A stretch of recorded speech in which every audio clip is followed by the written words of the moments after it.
I have some bad news about the Founding Fathers that will offend many. They're dead. They've been dead for centuries.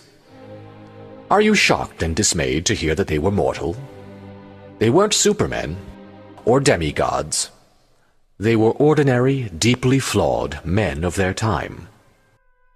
They weren't saints either, not selfless martyrs for the cause of the common man. They were largely middle-aged, wealthy white landowners, many of them slaveholders, with their own agendas. They resisted taxation by the crown and restrictions on westward expansion, so they drew up a plan and rallied the public with freedom and liberty rhetoric that they likely believed, but didn't intend to apply universally. Before you reach for your torches and pitchforks, though, know that it is not my intention to undermine their contributions to our nation's history. For all of their flaws and ulterior motives, they left us something of real value, even if it's widely taken for granted. Vast multitudes of American citizens have not read the Constitution, and it shows. They know just enough to validate their own arguments in their own minds. They know enough to cry freedom of speech when told to stop fouling the air with slurs and ignorance, even when the government isn't involved. They invoke the right to bear arms to justify building a personal arsenal, despite having nothing to do with a well-regulated militia. And when they step in it knee-deep, suddenly it's, "I plead the Fifth." However, when their opposition claps back with constitutional principles like freedom of religion, or freedom from it, they suddenly become amateur historians. They'll insist that George Washington was a devout Christian who dedicated the nation to his God, and argue that the First Amendment's religion clause exists only to prevent a state church like the Church of England. While there may be some evidence to support that claim, there is even more evidence against it.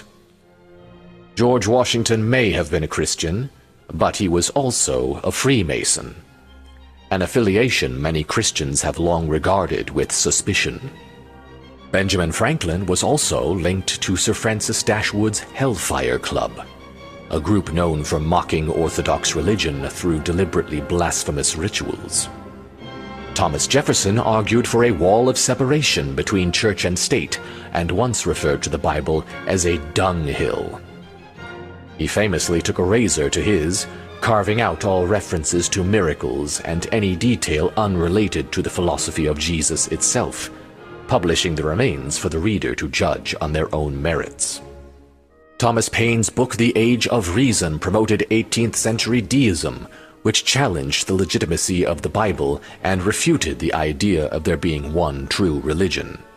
Most notably, John Adams signed the Treaty of Tripoli, whose Article 11 states plainly that the United States of America is not in any sense founded on the Christian religion. But back to my original point.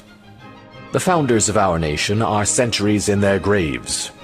No matter what their original intent was behind their words and deeds, they were not immortal, and they were aware of their impermanence. Thomas Jefferson understood that their world would not remain static. In his writings, he even suggested that a new constitution should be drafted every 19 years to keep up with the ever-changing needs of society as each subsequent generation came of age. We've fallen behind on that particular homework, but we've managed the next best thing. We've kept the original Constitution alive and perpetually subject to amendment as new societal needs become apparent. For that reason, the Constitution shouldn't just be read, it should be studied, questioned, and understood in both its historical and modern contexts. While some laws and principles may certainly be considered timeless, generally speaking, old laws can't govern a new country. You may very well argue that the USA is 250 years old, but you can't deny that it is not the same country it was at its founding. It's not even the same country it was 40 years ago. It's long past time to stop asking if this is what the Founding Fathers intended, and to start asking, what kind of a country are we? And what kind of a country do we need to be? An educated, knowledgeable, and thoughtful one would be a good start. I hesitate to say that it doesn't matter what the Founders intended, but the fact remains. They're dead. They've had their day, and that day is over. This one is ours. What are we going to do with it?